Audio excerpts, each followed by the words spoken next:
All right. What's going on? Good morning, everyone. Welcome. This is Coffee Creators, 42 West 18th Street. Adorama's behind me. This is not a green screen, and this is not a figment of your imagination. This is the legendary Peter Hurley. And if you've been shooting this industry for like 5 seconds, you probably know who this guy is. We're going to go deeper into who this is if you're not sure. But first, I want to say a big thank you to our sponsor, Westcott. You know Westcott very well. You have a whole signature kit and everything, the flex panels. We've been using the flex panels in our Streamlab upstairs that you probably saw when we had the Twitch channel, not to mention the FJ400, the FJ80, the FJ200, the trigger that goes to almost every camera as a universal remote. So if you have multiple systems, it's pretty great. Check out the link down below for more stuff about Westcott and Gotham Roasters. Cheers, mate. Oh, really? They're sponsoring this? Yeah, man. That's awesome. Yeah, man. What, I'm going to pay for coffee? What, are you kidding me? No. What'd you get? I got a latte. It's very good. There you go. Bespoke coffee. That's heavy duty. That's like up there. That's like up there in New York City, guys. And Wow. they're just one block up. And whenever I try to do something with Adorama, I try to do something local to tag into it. So when I did that Halloween workshop, I was like, let me get a local candy shop in on it and stuff like that. So I always try to remember local, right? Support local. So that's what I'm at. Amazing. I'm supporting a local headshot photographer right here because you're Local. You're a few I'm blocks local. up. I'm local. This is Peter Hurley's Instagram if you want to check it out. I think we've been talking about this probably for half a decade. Yeah, I don't know why I haven't been on here with you before. This is ridiculous. But tell them the story. Tell them what happened. Why we're here. The recent one? Why we're here? Because I was across the street. Right? Yeah, I was walking back from my studio, defeated as usual. And then I see this guy across. I'm like, that's Peter. I was like, Peter? And he's like, and I'm like, yo, shebang. I just scream out shebang. And we're crossing streets, and we just started to realizing our studios are 3 blocks from each other. We just started comparing our studios and what works for each other and stuff like that. And I was like, why don't we ever do anything? What's up, man? And I had never seen your studio. So I said, I was walking to my studio. I stopped him, and I was like, we started talking, and he's like, I'm 3 blocks away. I was like, let's go. So did we go to mine first or yours? We went to yours because you're like, let me show you what I'm dealing with. And then I'll be like, yeah, well, my building's got spots or whatever. And so you were looking at my spot. But we did like an on the fly studio trade walkthrough. Yes. Cribs episode. But yours is way more blinged out. I got to say, like, beautiful studio. Really beautiful. Love it. I love it. Yeah, I've been there since 2008, and I just can't get enough of it. See, I share my studio with Daniel. But you're like, you go to Peter Hurley studio, the door is a Peter Hurley door. It has got the brushed aluminum, the 3-dimensional door logo. Mine is like a beat up door that clearly police have broken into at least 3 times. But that's how I do things, man. That's true. But for those of you who don't know this guy, and which is kind of crazy to me when I even hear that, because, and this is why I find it so special, in the genre of photography of this discipline, in the genre of headshots, which we all venture in, no matter what you do, you've shot a headshot in your career, or you lean on it to make your rent or whatever. You're going to do a headshot for a friend, even if it's not what you do as a repertoire, you go into headshots. To stand out as the guy for headshots is such a feat, especially in this city. So the triangle light became your signature. You shared it with the rest of the world. Now you're putting together kits where people can plug and play it. And now it's become, I dare I say, a staple. But if you don't know, I'm going to go and just quickly, bada bing, put up the Peter Hurley Instagram. So tell me, first of all, you started out as a model. You understood light. You learned more about light. You started shooting more, and then you developed the way you wanted headshots to be seen. Well, light was a different story. You know that. Like light, I don't know. You're the lighting genius. So light for me was very tough. If you guys are starting out, like getting to understand light and how it's done and what you do with light is so huge, but I didn't know. So I was a natural light shooter. Plopped my butt on a windowsill, shot people in front of me, and I was an actor, and I did my headshots with a photographer here in town, and I thought it was super cool. So I was I love that double exposure. See, that's an 8x10. That's a Arca Swiss F metric camera that I shot that by mistake. Look at this guy. That's how I know There's Peter. the kit. There's the flex kit. Yeah, I changed my look haphazardly on a very random basis. So right now I'm in a long-haired, long beard look. But I have to go shoot a new headshot of myself. No, you're in the wisdom look. I call it the wisdom look. Yeah, I'm feeling good. It's winter. It's cold out. I feel like They like the tracksuit. The tracksuit is it's like the Royal Tenenbaums. I didn't even think about that. It's this is the Associate Team Headshot Crew Associate Team 2024 team jacket. So the associates, any associates out there get their team jacket? Let's see if they put it. Oh yeah, here. is anybody in this chat part of the Headshot crew? I didn't even think about asking that, but there is a link pinned to the top of the chat. Peter Roloff says, "Did you get your jacket yet, Peter? What are you doing?" From the Netherlands. Yeah, we sent him worldwide. We sent him out. Guy in Brussels got his before me. I was pissed. He got number one. Yeah. Photo Flash Drive is the guy that does it. We work with him. You know Brian. Yeah, he's awesome, and he does all my stuff. And I appreciate you guys liking the beard, and that's good. I'm getting. Oh yeah, Rob Sandberg's in here. He got his setup. You're now like Gandalf the White. You know, it's a little white. Yeah, but you're the experienced elder Peter. You know what I mean? Like you walk in, we know you know what you're talking about. Now you've got the years to show, you know. Look, I'm getting in there, you know. Yeah. So I'm trying to embrace being like, hey, people shut up when you talk because they think you're some things. Yeah. But you've shot with some iconic photographers as a model, first of all. Yeah. What was that? I'm good looking. No. It was easy. But what made you go, why can't I be him? What made you go, let me pick up the camera? What made you stop and go, all right, I modeled enough. I've been in front of it. I see where they're going with it. What made you want to put your voice into it, your perspective? You know what's funny is that I was a model, actor, bartender guy. I really wasn't making ends meet as a model. Yeah, I did big jobs. I don't know how these models make it these days. I mean, I did Polo, Abercrombie, I did Hanes. I was a Wrangler guy for a year. I did Coke. I did American Express. I did Haagen-Dazs. I did great jobs. You did Haagen-Dazs. I got to eat ice cream the whole shoot. It was awesome. Brigitte Lacombe shot it. She was amazing. The funny thing is that she shot me, and then she was in this building with her studio.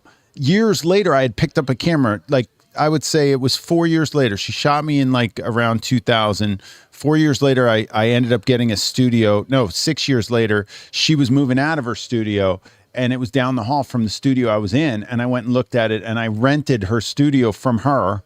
That's after cool. She had shot me for the Haagen-Dazs campaign. What'd she say to you about that? She's like, oh, you're stepping in? She couldn't believe it. She was like, oh my gosh. And I remember being in her studio. No, I guess I had been there around the time I was modeling because I went for the casting, I think. I don't know, but she was great. Everybody look up her stuff. It's amazing. And she was amazing to work with. And these are the things that I kind of learned from. Like I was on a terrace in, maybe if you Google Peter Hurley Haagen-Dazs, you can find this shot. But I was on a terrace. I don't know. But I was on a terrace on Fifth Avenue, and she is known for shooting a Hassie and doing really beautiful black and whites. And I just thought as a model, I wasn't really shooting much then. I had just picked up a camera, and she had this big Octa outside on this tiny terrace. I had to get under it and duck around it, and she was using it as fill. And this was like by the time I had picked up a camera and I started paying attention to what was going on set, because when I got a camera, I didn't know I was going to be a photographer. So I modeled for 5 years before I went, oh, I should get a camera.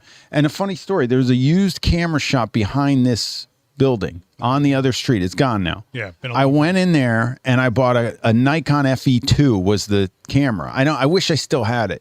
I have an FE2. And you know what I had? The guy's like, well, what are you shooting? And this is a funny story. I was like, I don't know. I'm going to shoot my friends. My friends are models. I'm modeling. And I knew nothing about photography. And he goes, you're going to need a lens. I was like, yeah, but what lens? He goes, well, you're shooting portraits. He goes, here's 100 millimeter. He gave me that's all I had. So I was like, great, I got a camera. He gave me some film. He gave me some film. One of my friends was a model, and she was in her apartment, and it was around here somewhere. And I was like, let me come over and shoot you. Guys, New York apartments with 100 millimeter lens. I was trying to do full body. I was like plastered against the wall, and I could only get like half body on that in New York. I was like, why did I didn't understand anything about focal length. I was like, because you said portraits, not fashion. I didn't know. I don't know. I don't know what he did that to me for, but that was my first experience with shooting film and with a camera. But yeah, it's been a journey. It's been a journey. It's also amazing to have like probably the hardest resource to gain, which is the talent pool to shoot with. You know, that you had the trust of other models that were knowing what to do in front of your lens before you had to coach them or something like that. But then you had the innate ability to go, I know what good light looks like. Yeah. Now, how do I go get that light? Yeah, I was working with these photographers, and it's like once I became once I was interested and bought that camera, then the all the modeling jobs became like education. So I was the most annoying model. Like nobody wanted the guy. I remember I was doing this BMW. I was doing BMW. I was doing and I'm like, why are you doing that like that? What's that on there? Why he had like a filter on a Mamiya 645, and I was like, why is that filter there? What is it? He's like, well, you just go in front of the camera. And it was for BMW. It was one of the, and I'll never forget that. I got that pamphlet somewhere. It was in a brochure. But that was at a time where like there was a lot of gatekeeping, a lot of holding close to the chest. You were in this game before I was, but I had to assist for months before they shared things. I had to carry bags and cases for so long till they decided, all right, this is why we're doing this. So next time we get into a situation, just know that, so you're already doing it. And then you start adopting it and you start applying it. And but for someone to be like, hey, we just met, we're working together, and you're doing a totally different job to start picking brains. Yeah, I could see some egos getting, Yeah, back then it was a little bit different. I mean, now I'm an open book. Yeah, well, I coach with an open book. Yeah, you've done Kelby One, Creative Live. You've been your own platforms. In fact, there's a link pinned to the top of this chat for your headshot course. Yes, if you guys want to get a free headshot course, it's like an hour long. It'll get you in, show you the Westcott Peter Hurley Cineflex kit, which is in there, and I call it the Hurley Triangle. And I always say this: look, Rembrandt had his lighting, but he's gone. Like I think when I go, people are going to say, that Hurley Triangle. That's it. They say it now. They say it now. I mean, you're up there with a mic and you're shebanging your brains out. You're like, hey, look at that shebang. And I think people gravitated to it because it was just. I don't think it was like a refined. Don't take this wrong. It was like a refined ring light. You were still shaping faces, but it had the directionality and keeping it clean, looking like a ring light would. But you were able to shape it and really tune it. Yeah. I shot plenty of ring lights, and I know what I wanted. And I was actually had the discussion of bringing a ring light to the market under my name. Okay. But it's essentially this: the triangle became fill shadows, shape face, give some dimensionality to the face, but fill the shadows first. So that's what I was doing when my butt was on a windowsill and I had beautiful natural light coming in through this southern facing window when I started. And if it was direct sunlight, like in the middle of summer, the sun's way up in the sky. I don't know if you guys are aware of this, but if you shoot long enough, and then what happened was I was shooting black and white, which was great because I was processing my own film. I said I was part of pro services here at Adorama. So this another thing years ago, I would pull up in my car, I would run in, grab my bag, which was already, they had my credit card on file. I would order my stuff and I would run out and go back up to my apartment and shoot. And that was what this place was known for me, because I was like, I just got to be able to get in the city and get my film and get out of there. You had a guy. I had my guy. Now we still got a guy. I mean, Maury's over there. He's been here for 100 years. Don't worry about that. Oh my gosh. Julio was my guy. He's still here, right? Are you watching? Better be watching.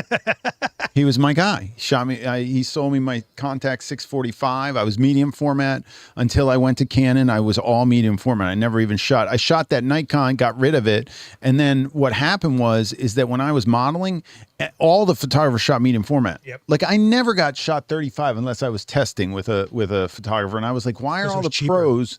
Dude, maybe that was it. Yeah. I mean, Lindbergh shot film. 35, but everybody else was shooting medium format. And I was a product of Bruce Weber. So I was like, I got the Rolly, I got the Pentax 6.7, and that's what I was shooting. I got a Mamiya 645 was my first pro camera. And then I remember the body bent, and I came in here and I was freaking out, and I was showing, right. Well, all the pictures were coming in and out of focus, and the back was bent. The body fell or something, got bent. So if it's not a flat plane, that means you're changing the distance that light's hitting across the plane of that film, which means part of it's not going to be sharp no matter what you do.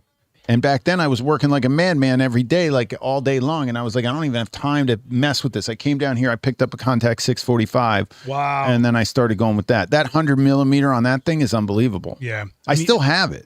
Medium format's a different experience, including the model. I mean, you know what that's like. There's more this than this.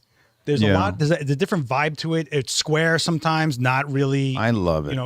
It's beautiful. I got into the GFX system, and I really love having medium format as an option for me, and it's getting more and more accessible digitally.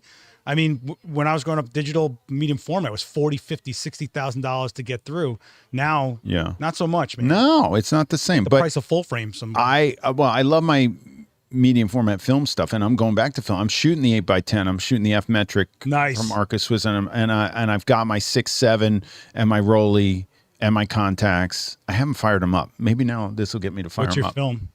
I like Tri-X. Just straight up Tri-X. Yeah, okay. I like Tri-X and Portra. I think Portra 400 or Portra 160. Oh, you're keeping it baseline, huh? I mean, Tri-X is like the film. You can shoot that and develop it in chicken soup, and something will come out like that. Tri-X is like that's the Yeah. I don't shoot it much. I love my my R5 Mark II.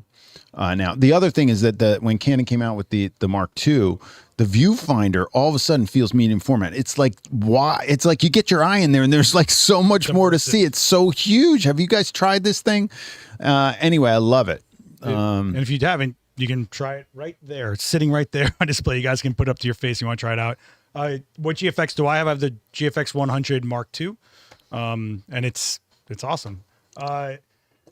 So let me talk about this triangle a little bit more, because you weren't. What I think is important to know is I think a lot of people that don't know the history or just come into this game and they people come in bitter to this industry, like they're an ego and why aren't I this? I don't think people realize that you didn't just set this up and go, that's light. You were searching for a look and you developed this. Yeah. So where did it start? How long do you feel it took you to really dial it in?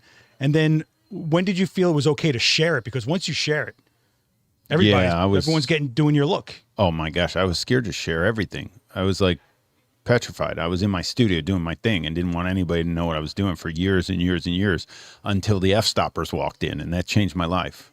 So they got me to open up and share everything. But the story as it goes, back to plopped on the windowsill. So I'm on that windowsill and I'm shooting out of my apartment. My wife gets pregnant in a studio with twins. I'm like, oh my gosh, I just started my business. This was 2002. I started shooting headshots. The kids were born February of 2003. So I'm in a studio and my wife's in there pregnant like this while I'm shooting clients. There's nowhere to go. She's not anywhere else. And I was like, we got to move to a 2-bedroom. So we moved to a 2-bedroom in that building. And then they're born and they're in one of the 2 bedrooms, and I shot in the living room. There were 2 bedrooms on each side, and clients would be like complaining about my kids crying. I was like, I don't have an option. This is it. You hired me. Like, nobody's going to know what you were hearing when I was photographing you. Right. I had this one woman that was really nasty. I was like, just get out of here. It's fine. Just leave. But then I moved into a bigger apartment. Then the greatest thing to me, one of my best favorite stories is I'm very into the personal development. I worked with Bob Proctor very closely, if anybody knows him, and I studied goal setting with him. And I would visualize stuff. I trained for the Olympics in sailing, and I used visualization there. So I would start visualizing stuff. Well, I had a southern-facing window in this building called River Place. It was a Silverstein property on 42nd Street. And it faced south. And it looked over the Javits Center, and then the next building was the Starrett Lehigh building, 601 West 26th Street, which is all windows all around the thing. And all day long, I'm looking out there, and there's just flashes going off in every floor, every place. There's always strobes going off. And I'm like, I looked at it, and I went, every day I'm looking out at that building, I'm going to be in that building one day. And that's what I did. And I was like blown away that this stuff works. I started to visualize it. I started to think about it.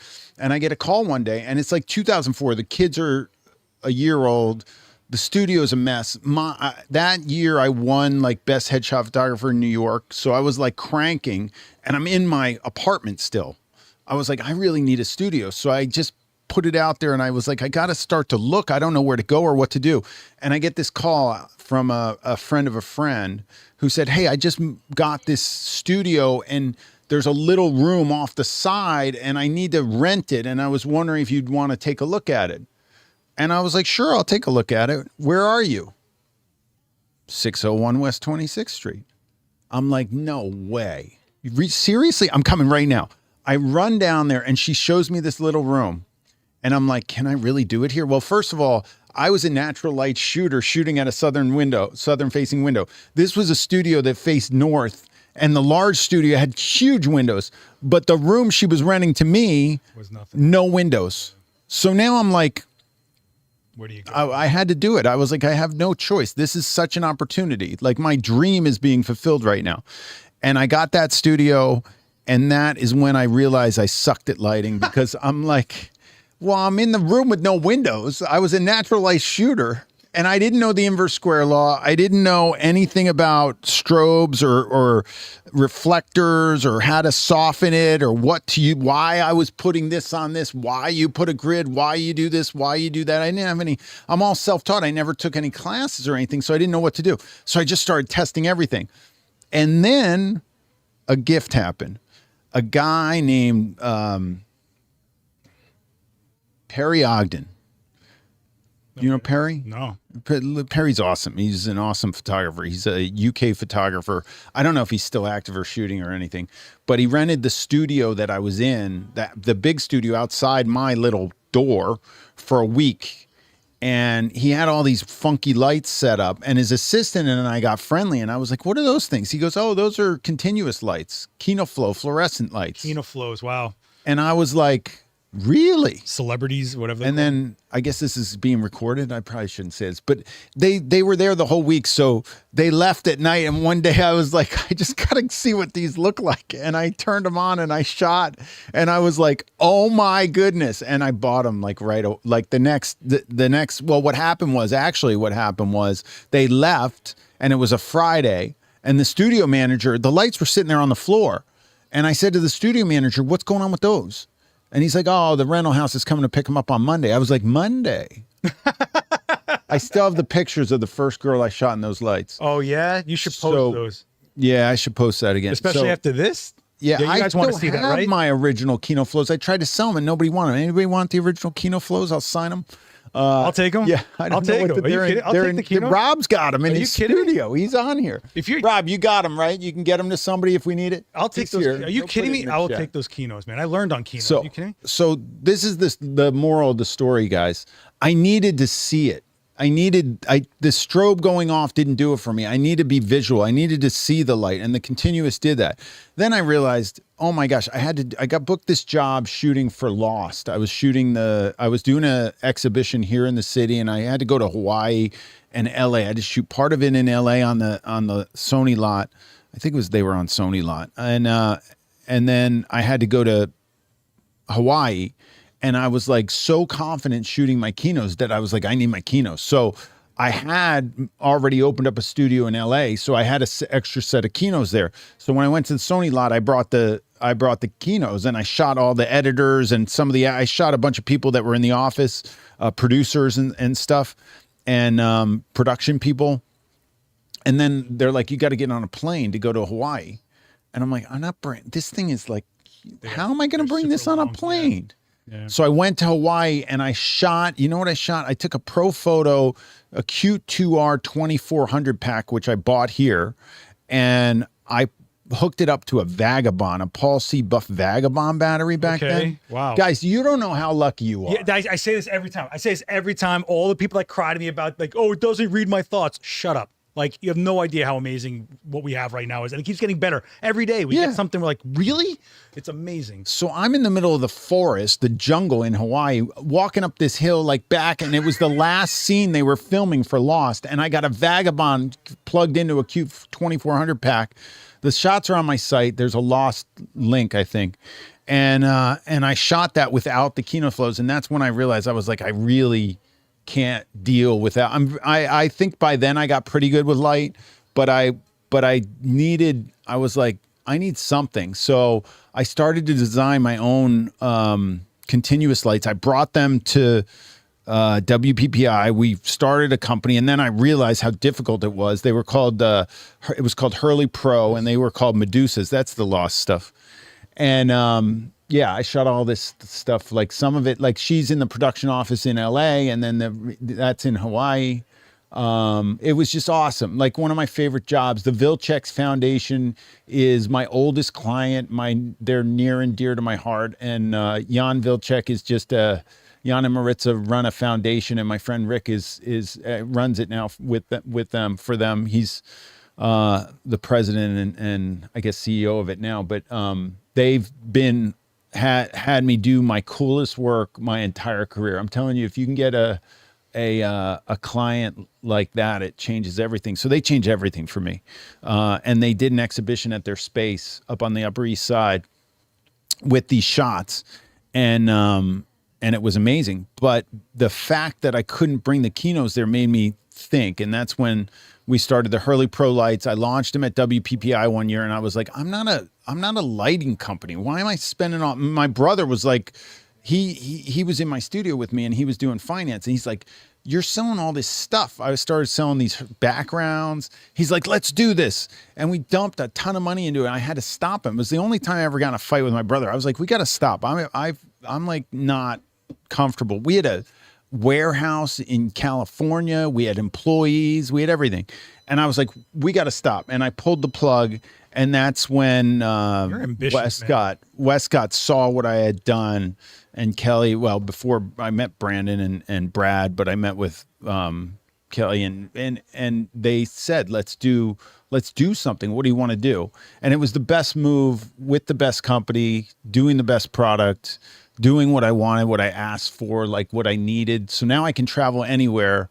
I can bring my lights anywhere. I go all over the world with them, and they allow me to do my job. They literally roll up and the frame breaks down, and it's like just easy to travel with them. But Westcott's always been very supportive of pro photographers that say, I want to do this. Can we make it happen? There's been so many signature pieces of kit that came out of Westcott. I pitched them something, Brandon, and we still got to talk, man.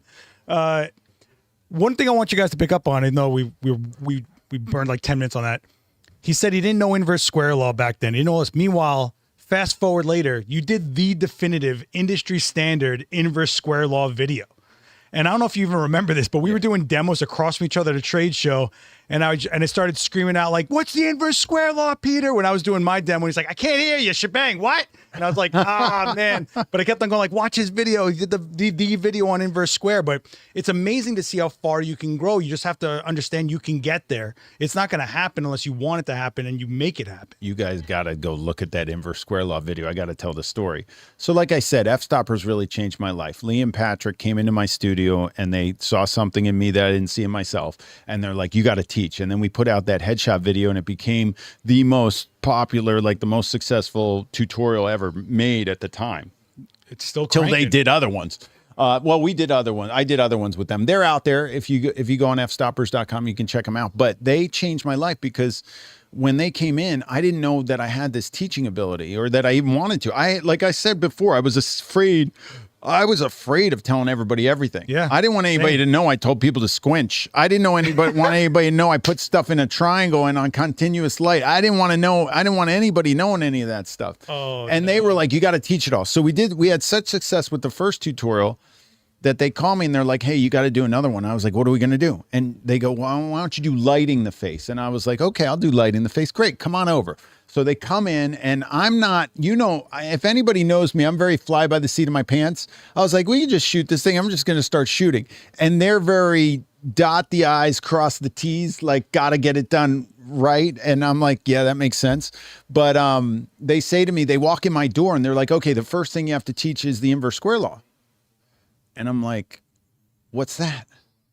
Nice. I'm self-taught. I don't know anything. Like people will come at me online that I don't know something. And I'm like, yeah, because it's a camera. I point it, I shoot it, and then I look at it, and then I figure out what I want to look better, and I tweak it. And that's what we can do as photographers because we're artists and we can be creative. And I make a ton of money doing it, by the way. So also, just because you don't know the proper, like, what has been established doesn't mean you don't know what you're talking about. You're just thinking of it a different way than what's been written in a book. Yeah. A lot of people don't get that. That's like, I don't care what you call it. I don't care how you pronounce bokeh. Like, stop, bokeh, whatever. I don't care. Like, let's just move forward. Here's what I'm trying to achieve. I achieved it. Now, how did I do it? And that's how you share it. Exactly. I mean, that's how I look at it. I mean, look, I didn't think I could teach. Yeah. Somebody said something to me about the, what is it? There's a triangle with the things that you use ISO aperture and shutter speed. What is that triangle called? I don't even know. The exposure triangle. Exposure triangle. Yeah. Somebody made fun of me. Look at this. Look at this young. Oh yeah. Look at that. Go-getter. Look at that. Look at this guy. Somebody made fun. So anyway, this is what happened. So Lee and Patrick got so upset with me that I didn't know this, that they're like, are you kidding me? It's messed up our whole production scheme because they had to do it, teach me it so that I could do this. They actually did it. And then nobody knew this. And then what the funniest part about this was I learned it as I went, and then I taught it, which they taught me. So this is all on them. But the funniest thing is this. They go, look, we got to promote the video. So we need to put a snippet of it out somewhere. And I think we're going to put the inverse square law out for free, like on YouTube, so people can see it and see what's in the video. And I was like, sure, go ahead. And like you said, it became the most popular inverse square law. And I just learned it 2 minutes before I did it. I didn't even, they were coaching me the entire time. So that's all Lee and Patrick This is why I love Peter. As big as you are and everything like that, you always are honest to a fault. And you're like, oh no, I didn't know what I was talking about in that video. I know you praised me for that. But I don't know what I was talking about. Like, that is crazy, because there's a lot of egos in the industry, and they'll protect, like, nah, I'm a god, what are you talking about? I never fail. Every shot's amazing. Like, you're very, very like, this is what I know, this is how I do it, this is what I produce, that's what you want, I'll produce that. You've never tried to be not you. You've never tried to pretend like you were doing something. Like, you were always faced, like, exactly. And I have a lot of respect for you over that. I think I met you through the trade shows more than anything, when we were both teaching class and like that. And I'm the same as you. I didn't know I was going to teach. Dan Norton threw me in here and threw me to the wolves, to a crowd of people. And next thing I know, I'm doing this for, I don't know, what am I on, like my 10th year? I think it was Westcott that got us closer. Probably. Yeah. I was doing demos at the Westcott booth, I remember. Yeah. But, I mean, you're always Peter Hurley. You were Peter, dude. Like, you're the... Yeah, but in the industry, guys, there's characters and we're characters. So, I mean, we stand out. We are characters. I mean, I think I'm a character. I think you're a character. I don't know. Well, I decided when I was going to do this that if I'm not having fun doing it and I can't be entertaining, why would I do it? So I want people to have fun while I'm teaching. That's all. I'm in that camp, but mainly because when I was young and I went to all these demos and classes, it was guys in pocket vests talking boring, slow, big words, because they're almost trying to like hide what it was and trying to confuse you so you weren't really learning something. And so when I was given a platform, I said, I can't be that. No matter what happens, I can't be that. So I started the pizza box stuff, the balloon softbox stuff. And I just wanted people to realize, like, you can just get going and it's okay to have fun with it. And if it doesn't turn out like you know what it is? You shoot again. You paid for those pixels. Go play with them. Yeah. Like, what's the problem? Yeah. I mean, I think people just get so caught up in, like, I have to be pro day one. I have to be best. I have to know what I'm talking about day one, because there's so many people ready to attack you for you not knowing, or like, oh, I would have done the shot this way, which we need to stop. But you've always been very sharing with them. But what blew my mind is you developed this package of plug and play amazing headshots, and you just gave it everybody. Where did the moment come from where you were like, all right, I'm ready. You guys can have my style? I don't know. It was really when the F-Stoppers tutorial came out, I talked to my web developer and he said, you know what, if you're doing a tutorial, you should probably teach. You should probably do a workshop. If you've got the video, maybe people will want to take a workshop with you. And the only thing I'd ever taught was sailing. I'm a sailboat racer. I trained for 2 Olympics. I still sail. I'm a national North American, European, and world champion sailor. And I'm a better photographer than I am sailor. It's true. I'm a pretty good sailor. Well, I mean, I trained for 2 Olympics. If I can't say that, I don't know who can. Well, it's true. No, I just think it's amazing how you had to like pause and stop and just state this. I think that's just amazing.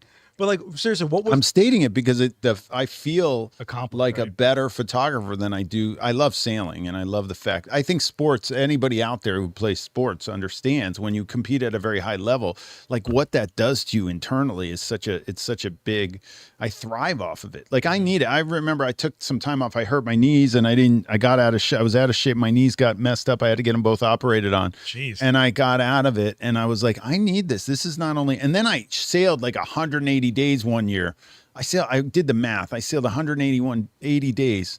And I was worried that I was spending too much time sailing and not enough time on my business. And that same year, I actually made the most money I ever made. I was like, why is this happening? This is crazy. And I was like, I really got to concentrate on my business. And I was like, no, I just sailed more than I've ever sailed. And I did better than I ever had. So I don't know. You got to make room. I think you have an outlet. Maybe it makes me more creative or more. I'm more. I'm very driven. I would say more productive. Okay. When you're busy doing something else, when I get in the studio and I have to do something, I'm more productive. And that's important.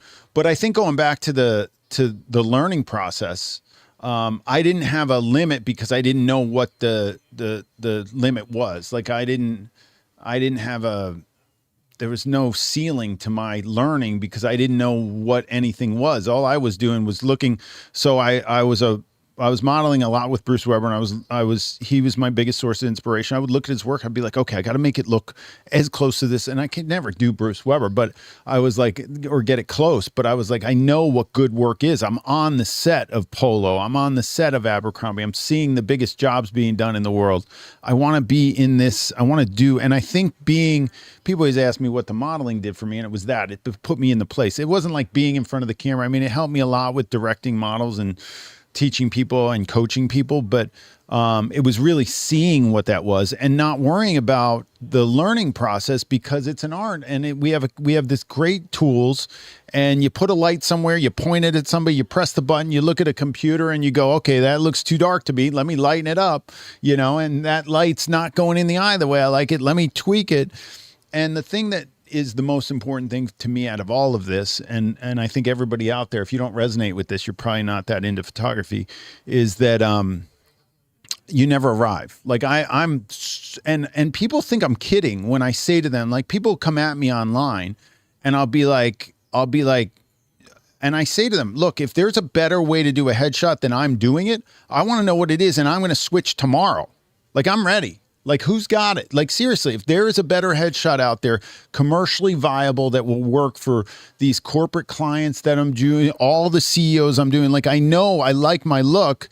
I know it can get a little bit better. You know what? I was telling this to my group, the headshot crew, yesterday. And I said, yeah, it was yesterday. I said, for me, when I tweak something and I see it and I look at it and I go, oh my God, and it's like smallest millimeter of a thing that I tweak, I freak out. But nobody else sees that. Yep. Like, they can't see it. They don't know that happened, but I freak out. I know, but people don't understand that some of the most important aspects of lighting is understanding and noticing the subtleties and how much impact they have, because most people don't realize they're impacting their view of an image. Not everyone's a trained eye or has been through this, but for some reason they like that image better. We know why, but they'll never know why. But we know that just because that cheekbone is highlighted a little harder and shaped more, and that jawline kicks a little bit and really evens out the face, or that shadow narrows down this side of the face, which balances out how the symmetry. We notice this stuff and it drives us crazy. But that's what makes you the next level. And I don't think people will ever understand that, but it's also the thing you cannot teach someone sometimes. They have to have a tact level and a style level and an etiquette to them about it. Like, it's so hard. People, you can teach people diagrams all day, but they don't know when to apply, how to tweak, where to really make the changes. It's nothing. Yeah. It's absolutely nothing. I applaud look, I have people buy into my system. I tell them, I'm like, look, you if you want to make money at this with this camera, how cool of a job do we have? We point a camera at a human being and they pay us. Like, is there any, I don't think there's anything cooler than that. The doors that the camera has opened for me in my life are insane. Like, I get into rooms, I get to do the coolest stuff just because I have that thing. Well, it's also an instant connect. You shot someone. Crazy. Now you're like bonded. Like, hey, I shot you that time. Here's that image that time. Like, whenever you talk to press photographers, they have these massive libraries of human beings they know because they've documented their lives and they're part of it.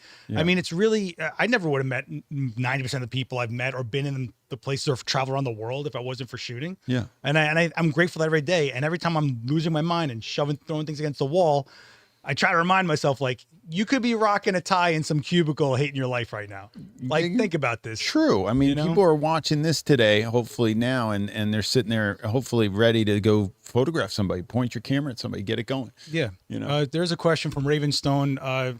What are your thoughts on club photography versus pro photography in terms of critics and becoming a better photographer? So I guess getting feedback from pros versus like some hobbyists. And I think every bit of feedback is worthwhile, because just because they're not pro doesn't mean they're not the people that are ingesting your work as an audience. When you put it on Instagram, it's not all pros looking at your work. The people that have to connect and feel like it's resonating are the mass populace, as much as a pro has to sign off on it going like, hey, it's properly done to my standards. You got to kind of weigh them both, I feel. I feel like you just, I get a lot of inspiration from other people's work. Like, you got to look at work that you want to try to emulate and go for it. And then once you're able to do that, then you can go off on tangents and try stuff. And that's the greatest thing is that, I'm like a kid in a candy store every time I shoot. The person comes in, I'm not a big planner. Like some photographers like plan like you wouldn't believe. And I look at the person when they walk in my door and I go, where are those clothes? Okay, those are the clothes you're wearing. Okay, that's what your hair and makeup's doing. That's what background I'm going to do. That's what lighting I'm in. Let me try this. Let's see if this will work. And boom, we go. But there's other friend of mine, John Keatley's amazing. But he's like, I did a workshop with him recently, and that guy is like so organized and so going into it and plans it out, storyboards it, like does the whole shebang. I'm using my word with John. So, and goes into it with that in mind, which I think is amazing. So I think every artist is different. What resonates with you and what works for you works for you. My thing is that go out there and try it. You got to go out and press the button and get a human being in front of your camera. Yeah. And the other thing is, if you're not, you get rusty. Like I get rusty. If I don't shoot for like a couple weeks, like if I go and sail and come back and don't shoot for a couple weeks, like I'm rusty. I don't feel like 100%. And then if I get a big celebrity or something, guys, if you're not nervous when you're shooting human beings and there's not like a juice in there to get it done and get it done well, and there's no adrenaline flowing, you're in the wrong business. Like it should be, even to this day, like I think I'm getting better at it. I'm trying not to freak out completely. A lot of my nerves on stuff and the adrenaline goes to my body. So I like have the worst handwriting in my hands. Have always shaken. So if you ever see videos of me where I'm shaking, people will write to me. They'll go, have you checked yourself for Parkinson's or something? And I'm dealing with that now because my mother-in-law has it. But beyond that, the point is that I've been shaking my whole life. So my assistant knows. So I'll be shooting a celebrity and I'm like, my adrenaline's flowing and I'm just like crazy. And she'd be like, just put your hands in your pockets or some stuff, shaking so much. Because I'm so fired up about what's going on. I'm working on that. That's something that I have to work on, but I don't want to lose the excitement for the job. But it comes through, and the people that you're photographing feel it too, and then they're into it, and then you're kind of bouncing off each other and generating something. I don't like going in with a plan. One of my closest friends, Ab Cisse, from A to Z has to have everything planned out, a million things, and I'm like the complete opposite. I'm like, I have to work by figuring it out as I go. I have to chase it. I call it chasing. I don't want to know what it is. Surprise me. Because there's been plenty of times for corporate jobs where I've really needed to make some money. I've had to do the boards and stuff, and I'm over it before I even got to the set because it's already in my head and I feel it. I'm like, all right, let's go. And then I just don't. But when someone comes to my studio and it's what they came off the street with, 9 times out of 10, I'm like, well, that's really what looks like you. That really works. Like it's not a costume. Let's work with that. Then it's like, well, where are they gravitating to in the studio? Or they're leaning against that pipe. Let's stay on this pipe. You're feeling like that's, and you start really getting the human and the honest and really pulling it through. And then I feel like I did something. Then chasing something's the part that does it for me. And then like trying to really tweak something with whatever I have on me. Like if I didn't bring that tool, cool. Like, what do I have that's similar that can do this? And then I find something that's DIY that works amazing. And then that becomes like a thing for me. I'm like, this is better than anything I've ever bought. And, you start seeing these looks. But what people don't understand is you have to know what decisions to make to get to where you're trying to go. If you're going, I want this to do this, but you don't know what change to make to get it to do that, or even know what you want to change to get it to where you want it to go, you're not shooting. You're guessing and hitting a button until something somewhere does something after you change it. You don't want to guess. You want to be able to get to a place where you know whatever you change is going to get there. Take away, there's so many variables when we shoot. Take away the variables one after another till you're more deliberate, intention, be intentful. And I think part of that is decades of shooting to where you've already been through so much. You have your Rolodex of things you've been through so much that, yeah, you didn't plan that shoot, but you did. For 20 years you did. Because you knew that this window over here with this and that's planning. You've already got the skill set in your back pocket. And I find I'm having the best time of my life where I'm at now because I've had this stack that I've built for so long. I'm not wondering how I can. I know how I can. Now I go get to apply it. I can make anything I want happen right here in this demo space. And it's just so much fun to be able to do that. You know? Exactly. I don't know. Is that a lot? That felt like a lot. No, I think we're on the same page. We work a lot. We work very similarly the way we work. You know, I fly by the seat of my pants. I tell people when they get involved with me, if they want me to coach them and they don't have a flex kit and they don't have a triangle, I'm like, what do you got? Yeah. Let's work with what you got. And then once you have some income coming in, you can invest in whatever you're going to invest in and figure it out. But this is what I need you to do with this thing that you've got so that it actually gets you rolling and gets you starting to get a portfolio together and get you starting to get work. We have a photographer search on the site, and I need to get photographers in there to take these jobs that are coming through the site. So every day we're giving away referrals to jobs through the Find a Photographer search. Go on the Find a Photographer search in Headshot Crew, guys, and search your area and see who I've got there and look at their work and see if you can, you know, check out what's going on in your area. I always say that to people, like if you want to get involved in this and you want to start becoming a pro and get yourself up and rolling and you want to look at the entry points to different photography. Like, what are the entry points? Like, I only got into headshots because I was an actor and I did headshots and I was like, that was pretty cool, that experience. I think I could do that. Wait, I can make money at that? Oh, and guess what else I shot? I shot weddings. Most people don't know that. I got some weddings. I started shooting weddings. I very short-lived on the wedding thing, but I enjoyed it for a little bit. And then the headshot thing took off. But I really started before the headshots shooting my friends that were models in the agency. Right. I think the biggest mistake people do, they want to take pictures, but they don't go make the effort to take pictures. They're like, oh, I can't find anybody. You know how many people told me, I live in this town and you're in New York City and you've got every ethnicity, everybody walking by you. And I live in this town where there's nobody's good looking here. And I was like, are there humans with faces? Do they have a face? Are they roaming the surface of the planet of the earth? Document a like human. Anybody. It's like, not everything's a glamour shot. Not everything's a glamour shot. Just shoot. Some of the most impactful portraits have been people that if you saw them outside of that image, probably weren't considered quote unquote good looking. Yeah. You know, wrinkles on faces, the story of the scars on the skin, those extra freckles they've grown over time, how much time they spend in the sun. Is it someone that does manual labor? What do their hands look like? Are they torn up? You know, find the story of a human. What happened to that? Yeah. And everything's turned into, they got to look pretty all the time. And then it's like a meaningless shot. How many times at trade shows, right? How many times have you seen? And then they retouch the crap out. Stop that, you guys. Or it's pretty girl, random dress, random room. Somehow it's worth a photo. What is the shot? What is it? What are you doing? You know, I don't like the trade show. I don't like everybody shooting the person at once without any direction, and the modeling. I actually have to deprogram models because I don't. I'll give you my biggest secret is this. I'll teach you everything I got, everything. Like I don't hold anything back. There's no secret sauce that my Headshot Crew people don't have from me.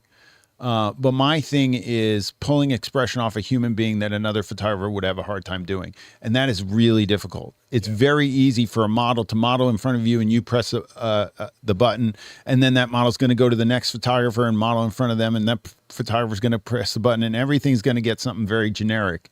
But what I'm going for is something that was pulled off of the expression, off the face, off the vibe you get from the picture that's different than anybody else could do. And that's really hard to teach. So I'm working on teaching a lot about expression generation. And I like my photographers, I actually call myself a facial conveyance strategist. Oh my God. So I say that to my clients. I said that I was shooting a billionaire and he was like, well, I don't know about this. And I said, well, I'm a facial conveyance strategist. So let me tell you, wow. I've been fortunate. I've been shooting a lot of CEOs and prominent people. And I love that. And that gets me going. And I'm lucky that they put their trust in me. So they have to understand that the most people don't understand what you said, which is the 20 years of this. Like people will say to me, well, I'll just tell you, I was shooting A-Rod and he said to me, how'd you learn all this stuff? And I was like, he's like, nobody ever had me do this jawline thing you're doing. How'd you learn that? I said, I don't know. I came up with it myself. I did a video, went viral. And then he was awesome because he was so into the pictures. He went into Capture One and started messing with it himself, like going through the pictures with the one shot to the next. I have pictures of him sitting on it with my computer with me next to him going like, look at this. Nice. And he was so great. And that was like the most enjoyable thing, is to see how much he cared about his own images. Like, that was cool to me. Now, not everybody feels like that. Some people, they don't even want to see him. But it's also a guy that's been shot to death. I mean, he's has how many people photographed him over the years, and he really cared about the images you shot. That's a stamp. Well, he was like, how'd you figure this out? I was like, I've been doing it for 20 years. I mean, I don't know. And I think what happens is that he gets photographed a lot, and he knows he has to do something, because most photographers don't say much to him, maybe. I don't know. Sure. But I direct the whole time. I don't shut up. And that's just my style. So, and I have fun with it. I have all these things, I call them Hurleyisms, that I do, that I really work on getting the human to think. And the only way to get them to think is to get them outside their head and worried about their face and how they feel about themselves. So that's really what I'm coaching. That's wonderful. What is that thing? Oh, holy smokes. My screensaver comes out. That was a zombie. You got to shoot some zombies, man. I don't shoot zombies. I wouldn't know how to shoot a zombie. We got to trade. I wouldn't know how to shoot get you a a pizza zombie. box. I'll get you a pizza box. You shoot some zombies. We'll see how filthy we can get you, man. Oh my God. I mean, I get rusty when I have to do, first of all, I didn't even realize my style or how I direct or whatever till I started doing videos where I'm watching back BTS of me shooting, because I'm not there. I'm not outside my head. Yeah. I'm here. So I didn't realize my style, but I also get rusty because when we do the new product videos, I try to shoot in a way that most people will find it pleasing, rather than like something edgy or experimental to get something a little more substantial to bite your eye into. So I end up getting stuck on these like blander feeling images to me, but some people find them prettier. So then I get rusty. Then I'm like, all right, let me do some personal. So I'm like, oh, where do I start now? Like, how do I get back to the things that are interesting and not just proper or correct? And when I get those moments, like, I start feeling it again, but they're few and far between, because they're usually after you did the job, you're tired, you're over it, and you're pushing yourself to go get something a little extra. But you try to work with the people that'll let you do that. And I'm fortunate enough, I think, especially where we are, to have people that are just like, let's do something cooler. Let's do something weird. What happens if we throw this against the wall? Let's go for it, Yeah. But being able to guide them to not just a mess. Hey, let's just try this. But you guide them to somewhere that's worthwhile. I think that's what takes the 20 years. That's what really goes for it. There has been a question in the chat. Are you bringing back Headshot Mania? Oh, that's interesting. So I do conferences every once in a while. We did Headshot Mania twice. Every other year we did it. And then we turned into a different kind of vibe, and we called this thing the Headshot Crew Hideaway. And we went to Pigeon Forge, Tennessee for 2 years and 2 different conferences, which was great. As of now, I don't have any plans. I just do my workshops. If you're interested in my workshops, you can go to the Headshot Crew page and click the workshops. I'm going to I do them in New York all the time because my studio's here. I'm going to Imaging USA. I'm going to have a booth there, so come see me at that booth.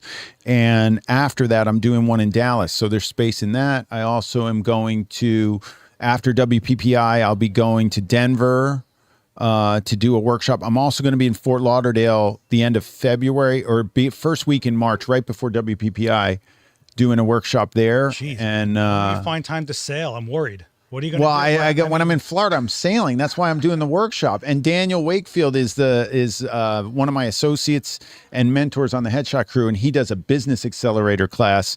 So he's doing that before my workshop while I'm sailing, and then I come in and teach my workshop, and then we go off to Vegas. So I'm going to be with you in Vegas, I'll right? be with you at Imaging. And Adorama will have a booth too. I'll be doing demos there, and I'll be hosting some things, but we'll always run into each other at the trade shows. I feel like Guys, the trade shows are fun. Like, to get inspired and to meet like-minded people.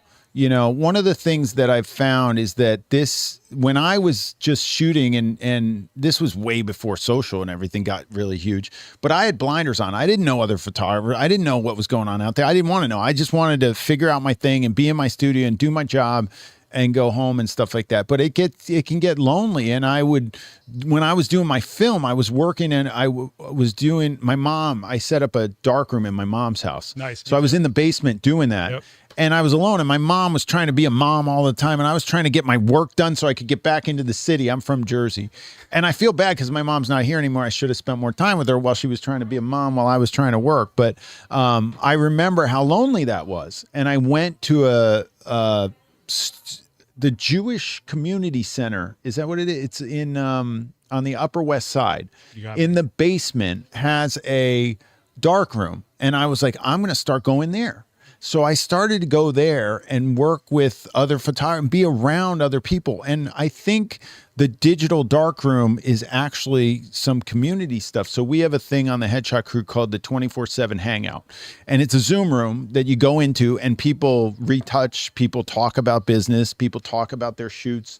Sometimes they'll go on and they'll do a setup and then get coached by my mentors and stuff. If people actually pull me in there, which you guys don't enough, if you text me, I'll get in there and then I coach them while they're shooting, which is, it's true. I mean, I should be in there more often. Just crash. I go in there. I was in there the other night. I told you, you can crash here whenever you want. I'm like, I don't know, man. You're, when you're here, I'll crash. I'm right up the block. Just text me, homie. Like, geez, man. I'm right up the block. I want before you get going, I want to give you one of the first of the Brooklyn reflectors. No way. Yeah, man. You're kidding. With the silver bounce. No way. It's like a pizza box? It is a pizza box, but it comes with sheets of diffusion because when you build it, you can make it into a strip light with a speed light in there. No way. So I want you to have one of the first ones. This is yours? I love this. That's so you get flex lights. Look at this guy. I get pizza boxes. This is awesome. This is amazing. Oh my God. Glad you like it, man. Totally freaking use that. That's great. It's like a sun bounce, so it hits hard, man. No, this I would use. So guys, when you're using reflectors, like I use reflectors a lot, but I usually use them when I'm reflecting natural light because if I have a strobe or a continuous light, I'd rather have that source. I'd rather have another one of those sources. So since I have enough lights in my life, I use other sources. But when I do this, I do it with natural light. So I have north facing light, so it's really soft. So I would use the silver side for that sometimes. It depends. You got to test it, but you got to be careful. I made sure that you can hold it out like completely by yourself, rigid, Isn't this a little bit too much? Like you could use this. Yeah, but it doesn't reflect blue. I did the measurement. And it doesn't reflect blue. Dude, you have no idea how many iterations of this I went through. I wanted clayboard. Cool. I use a pizza box in every demo. So I want you to have one of the first ones. This was your idea. This is amazing. Well, it was a community thing. I mean, everyone in this chat, I think, knows when we use the pizza box, you guys know it's a Brooklyn reflector because a million years ago, so cool. I pulled one out of a garbage can in a video, and it's been a thing ever since. So every time I'm at WPI, I pull out a pizza box. Do pizza boxes have this inside? No, that's the thing. How'd you get that? That's what was so hard. Reflecting heat, isn't it? That's what was so hard, man. Oh man, look at those eyes kicking. Look at this, guys. I got to try this thing. But we got to throw a flex into this and see what happens. Yeah, man. I'll try this on my windowsill with north natural light. I got a ton of them, so if you wreck it, I'll get you another one. Don't worry about it. But I just wanted you to have one of the first ones. So I was like, I love it. I love this. Is that supposed to be you? Yeah, apparently. They could have done better. This guy's much better looking than you. Thanks, man. Yeah. I tried to go for like Pip-Boy from Fallout a bit there, but close. It's in there, man. Not there. The eye. I mean, come on. He should have used brow. They should have brow. You use your brows too much. There should be some brow activity. Oh, I'm definitely gonna have lines here forever. My dad has. But the tattoos are right. Everything's correct. Yeah, listen, Cal did this. Cal, you did a great job. Love you, man. I'm kidding, Cal. It's all good. It's all good. I'm just glad it wasn't mine. I made sure that it's the right amount of. It's very cool. The size is nice. And of course you can do the. Guys, do you see what we're doing right now? Do you see what he's doing? This is trial and error. Like this is it. This is what you want to do. But I mean, just to be able to do that, hold it by yourself, keep it rigid, forget about it. You know what the funny thing is that the what happens when you go like this? What are you actually, this is one of the biggest things photographers miss that I know they miss. What are you doing when you go like this? What are you looking at? What do you mean? Right now, what are you looking at? When I go like this, you're looking at what? Pattern of light. Exactly. You're looking in my eyes, right? And you're looking at the light around the nose. You're ascertaining what kind of light's hitting my face. Well, I'm trying to see what it's doing to your shadows because right now you are completely, and now we're kind of. You're filling shadows. Yeah, but I think I'd rather do a little bit of. See his thought process? Look at the face. That's a thought process. I like thought processes in my expression. Peter Hurley shot my headshot at WPI, and I've never been barked at more in my life. What are you doing? Did you use it? I'm gonna find that bitch and get it going. I'm gonna have it somewhere. Oh, geez, did I just say that? I'm gonna find it. Don't worry about it. And we're gonna get it going. Oh man. Well, guys, listen, man. so the thing is that, and what I was trying to get to is, if you're doing trial and error, you got to slow yourself down to look at what it is that if you're going to send the message from your cerebral cortex down your spine, into your shoulder, down your humerus, through your elbow, into your forearm, through your wrist, into the index finger, telling it to narrow itself between the distance between the floor and your index finger, then you better be looking and slowing things down so you know what you're looking for. Basically, I just said, press the button. You got that? Did you see yeah, that? I did. I mean, that is a public speaker, everyone. That is a guy that can sell you the Brooklyn Bridge right there. That is a I don't press the button unless I see what I like. So if I'm moving this like this, I'm doing it for a reason. I'm going, there it is. And then I'm pressing the button. And I think that what happens is we get enamored digitally with the fact that we can shoot as much as we want and we just overshoot it. First of all, if you're shooting portraits, take it off like high-speed shutter. Like you don't... Unless the person's jumping or running or walking toward you or doing something where there's movement, you need to shoot the shot when you see something. Nothing's going to jump in the frame that's going to be miraculous if you just keep shooting. Otherwise, everybody could do it. He's talking about high frame rates. So the people that do 20 frames a second while strobe's there, you're just going to give someone a seizure. Like it's not really, it's so stressful for the person you're shooting that you're not. Yeah, and that new Pro Photo head can handle it. Yeah, I got it over there. I did. Show him. Give me that thing. Where is that? Guys, I got a video coming out today. Let's put it out today. Talking about the D30. Go to my. I'm going to put out a video on the soft zoom 180. I've been meaning to do it every day. I will launch it today. If you will go see it, I'll put it on my YouTube for you guys. It is the soft zoom reflector 180 from Pro Photo, and they've been waiting on me to get this out, so I need to get it out, and you need to like it because it's awesome. But I'm using it, and you get to see me working in action with my friend Marcus, who was one of the bartenders that taught me bartending when I was a bartender. I'm a big fan of Pro Photo. But I mean, I've used it my entire career. Look at that thing. Plug-in. Look at that thing. People, when this came out, were like, "Oh, it's plug-in." I'm like, "Yeah, but you get speed with plug-in. You don't get it." Thanks, Peter. Thanks. Wow. Yeah, man. Bad to the bone. Look at that. They turned the cord sideways and put it. They didn't put it in here. What's cool is, look, it flips the display upside down when you. No way. Look at that. Yeah. That's awesome. Not they think of everything. Wait, look at me. And then I put this in here. Oh boy. Yeah, look at that. Oh look boy. at that. Look at Where that. am I? Can they see this? I don't even know, but this is it. This is what's up. Do you want to see this? No glare on the glasses. Beautiful. Really? Forget about it. And then if I want to give him that, like, hey, he's in the sun look. Oh man, look at that. You're by the pool. You're like soaking in next to that pine tree. Look at this guy. What do you call those trees? Wow. Pine tree? No, I think my YouTube's Peter Hurley Photo, not at Peter_Hurley. I think so. Is that it, Fernando? I think it's Peter Hurley Photo on YouTube. Peter_Hurley on Instagram. Oh my gosh. But I will launch that today. I'm gonna go back to the studio and I'm gonna put that up for you guys. So subscribe or do whatever you want to do, and I'll make sure it goes out today. Dope. Seriously, I put it in the can and then I haven't released it. Today's a good day to do it. There's a lot of good things. What did we talk about for the photos that you got to put back up? I forgot what we were talking about. Whatever. What photos I got to put back up? You shot something that we talked about in the beginning of this podcast. We went all over the place, man. There was a lot of talking going on. Are we done? What time is it? We're at an hour. Oh, we're at an hour, man. Well, we don't have to wrap it up if they have questions, unless you have to. No, if you guys got questions, I'm here for you. I mean, that's the whole point of this being live. But if you guys did like this is episode 41. There's 40 other episodes. I mean, we've had some amazing guests like Peter, Mark Mann, Joe McNally, Allison Conklin, Lindsay Adler. I mean, the list goes forever. I love all those people. Oh my gosh, talent. Talent. My it third brings talent in. I'm honored. The third episode, I think, was my friend Chad Caruso, who skateboarded across America and vlogged it the entire way. Oh my god! And sold the skateboard to Tony Hawk after he was done. Whoa! And he just did it. No press, no nothing. Just started doing it, and and it grew over time. It was nuts. That's amazing. Amazing creators, and you guys can go check that out. If you guys have any questions, the first Kino Flow. Jacob says he wants those. The Kino. I got that. I can do that. I'm excited to do that. But if you're going to get those Kino, I'll take those Kinos. I will take them. Well, they're sitting in Rob's studio. Rob, you got him? Is he on there still? I don't know if he's still on there. The bottom line on all this, guys, is that we photograph humans. I just want to go end, if we're going to end on the note that is, I decided I needed a purpose, and I want to be purpose driven in the photos I take.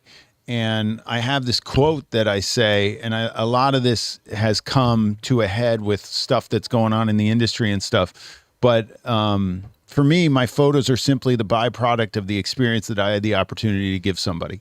So that time that they're with you, they're going to remember forever. The image, yeah, they get the image and they'll remember it from the image, but it's really the experience. Like when anybody walks in my studio, what's going to make it special? Why am I going to stand out? Why are they going to pay me my rate compared to going down the block and paying another photographer? They're with me. Like I value that so much.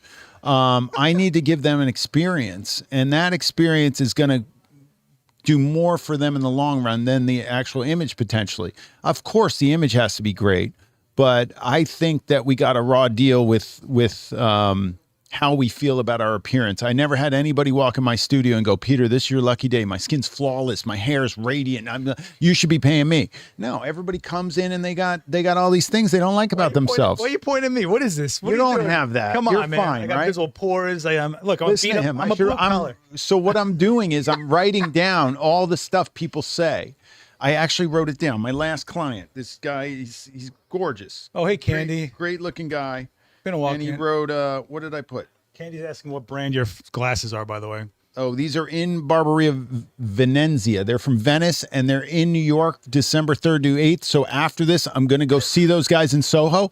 I am, because they have to tighten them up. I love them. Yeah, my guys are in Soho, too. These have no screws. They're bent metal. Wow, that's so cool. So I can, No way. Yeah. Wow, that's cool. Because I break glasses putting cameras to my face all Oh, the time. wow. So Those are cool. Look at those things. Yeah. Amazing. These guys made these. Yeah, they come here every like 6 months. So they're there. And it's funny because I'm going there because they're like just a little bit loose, and they need to bend them and heat them up. Yeah. But I'm glad you noticed. Is the beard itching? Yeah, the beard is not itching. Should I keep it? Is the question. Oh, Zach should come. Yeah. I always ask people if I should keep the beard. It's a new thing for me. I got to go shoot a headshot of myself with the beard. So today probably should do. I don't know if I like what maybe I'll shoot. No, this is the raw deal we get. We're so consumed with what we're wearing instead of getting a shot done, which you should be. Yeah. I don't know. Reflect the pizza box in your face and get a shot done. Get it done. Come on. Anyway, just to finish my thought, guys, go out there. And the reason why I'm an open book and I want everybody to be a better photographer is because I think that people need to feel better about their appearance in this day and age. And the other thing photographers are worried about is AI. AI didn't create an experience for anybody. AI didn't capture moments in time for anybody. There's nothing that these people are going to grow from with AI. And then no matter how good, let's say AI gets perfect and the image looks fan-freaking-tastic, it still doesn't capture life. We're capturing life. We're recording history. We need to do it. You guys need to do it for everybody out there. People need to feel better about their appearance and about their physical presence in this world from having been in front of your camera. So if I can help you do that, I'm going to do it because that's my purpose every day. And if I didn't do this purpose-driven, I would have quit already. So, that's what I wanted to end on. No, the AI, I was actually going to ask about that because people are that. So, for example, I know a girl that. He's not ending. I thought look, I got questions. You're here. I never get you here. You're finally here. How many years has it been? You're finally here. Shut up. Yeah, all right. So, don't shut up when I need an answer, though. So, I know an editor of a magazine that I worked for, and she left the country, and she didn't like anyone around her that was doing headshots. So, she just needed something really quick for LinkedIn. She did AI, and it looks ridiculous to me. She's like, it's good enough. And I say, how many good enoughs are there out there that'll be harmful to us trying to make a living? Or is there going to be a pendulum swing where they're like, you know what, we've had enough AI, let's go right back to real headshots? Oh, yeah, I think it's going to do something like that. But I also think it's going to kill the bottom of the market. Like the bottom feeders, I've told my group this. If you're charging $50 a headshot, you're done. Because why would they go to you if they could go to AI? If their budget, if your human being's budget is $50, you probably don't want them in front of your camera. They're not valuing themselves. They put no value on themselves. They're going to go to AI. So those people are going to lose their jobs, yes. And if you're that type of photographer, go shoot something else. But if you want to get into headshot photography and you want to do it at a high level and you want to smoke AI and you want people to come in because they want an experience and they want to say, people want to say they got a Hurley from me. Like they love that. It started to become a thing. Sounds filthy. I'm like, yeah. But I take it. It's a big deal when somebody gets in front of my camera. For me to press the button, it's a big deal. Listen, when you called me up at WPI, like to get in front of your lens, I was like, I don't like getting my photo taken. I just don't. And I was like, I got to go. It's Peter. He's asking me to. I got to go. You know, how could you not? I want to look at them. They must be good. You're handsome. Oh, well, thank you. No, I'm a character, more of a character guy than like a No, than a you got leading guy. You know? guys, isn't he? He's a handsome guy. Come on. You know, look at this. Vic wants a tracksuit. You got to make the associate team on Headshot Crew. This is only for there's 187 some odd photographers in the associate team. Of that, there's a certain number that are fully certified through their platinum group on my group. And those people all got this, and they all got it this week. So they're going around the world. And thank you, Brian from Photo Flash Drive, because he was able to help me get this out there. Good stuff. Brian's a good people. Yeah. I talked to him. Actually, I talked about this pizza box years ago. I was like, I want to try to figure this out. Stuff. No way. You talked to him about this? No way. He was trying to help me out with it. Can we get a demo of Seth teaching Peter how to shoot zombies and aliens? Oh my gosh. You'd probably make him look hot. Zombies and aliens will give me bad dreams. I don't think I want to shoot that stuff. I don't know how you do it. I saw that thing come up on the screen, and that's fine. You know, I like that. That's cool. a body paint, but that's cool. You know, well, that's a headshot. That's a nice headshot. Look at the sculpting of the cheek. Yeah, I'm big on the sculpt. I'm big on the sculpt. He's sculpting away. Very good. Oh my gosh, Peter, man, I can't thank you enough for. Heidi doesn't like the beard. Okay, good to know. Point taken. Heidi's in here. Hi, Heidi. Look at her headshot. How cool is that? Love it. Beard. Love it. No, beard is. I guess she doesn't like the beard. Yeah. Whatever. How many? Hey, if you're using one of my headshots on your YouTube, make a comment so I see it. Like I shot that. Well, if you guys are watching some playback, I'm pretty sure, right? Yeah, Heidi, we shot that. If you guys are watching the playback, drop comments. Peter will probably answer some questions for you if you didn't get a chance to check this out live. But yeah, we do this every Wednesday when I'm available at 11 a.m. Eastern. So be sure. You can also come hang out if you want. I don't know how much fun it is to look at the back of our heads, but you're welcome to come hang out. Just so you know, the rest of this week, insane. Thursday, we got Ari in here with their new lighting. Monday, Joe McNally's doing a live demo. Tuesday, Lindsay Adler's shooting a live demo. Wednesday, Fujifilm and Frame.io are going to be here with me talking about and showing off camera to cloud, shooting from your camera, going to Frame.io in one step. And Thursday is the crazy day. Me and Daniel Norton are building a darkroom right here to shoot 4x5 paper negatives and process them here. Yeah, Daniel's driving me crazy today with that, but you're welcome to come to that as well.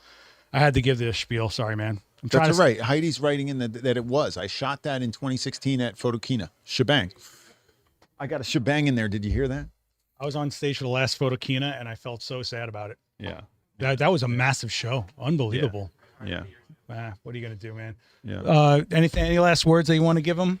I would say, guys, go out and find a human today to photograph, get them in front of your camera, and headshots are from the chest up. All right. I'm sick of people shooting a headshot half body, saying it's a headshot, or shooting a headshot half body and then zooming in to make it a headshot. Yeah, that's like, good. What's the point? Why are you losing all that? Look, I shoot a EOS R5 Mark II, and that sucker's got juice, and I like getting tight, and I want that RF lens. I'm on a 70 to 200 f4, and I focus on the eye, and I want the ear to start to go a little softer and the back shoulder to go a little bit softer, not too much. That's why I don't throw on the RF 8512 DS. Sometimes I use that sucker, but I can't go to 1.2 for my commercial work, but for artsy stuff I can. But that's the point. It's a headshot. Guys, there is money to be made in headshot photography if you get good at it. If you want to train, you want to study, I'm here for you. DM me on Instagram. Any questions you have, I answer all my DMs. And hopefully I'll be seeing your work very soon. Well, hopefully we'll get you in here to do some shooting, man. Maybe, I think I'm going to come back and shoot. I think we should do that. Let's do this. See if we can pull that off. I know a guy that can get you in here. All right. I know a guy. All right. All right. Peter. Thank you so much. Seth, thanks a lot, man. Right? Thanks. Yeah. Be good to each other, guys. Go follow Adorama on Eventbrite. Hit subscribe. And don't forget the Adorama Events channel is the other channel where all those streams I just talked about will be beamed out. Joe, Lindsay Adler, actually Daniel will be on this channel, but you know what I'm talking about. I'll see you guys soon. Thank you so much. We'll see you. Let me shebang before you go do it. Press the button. Guys, so real quick, there is a pinned link to a free course. It's an hour long on headshot photography. Go take it, enjoy it. Let me know how you liked it. And with that, I'm going to say 3, 2, 1. Shebang!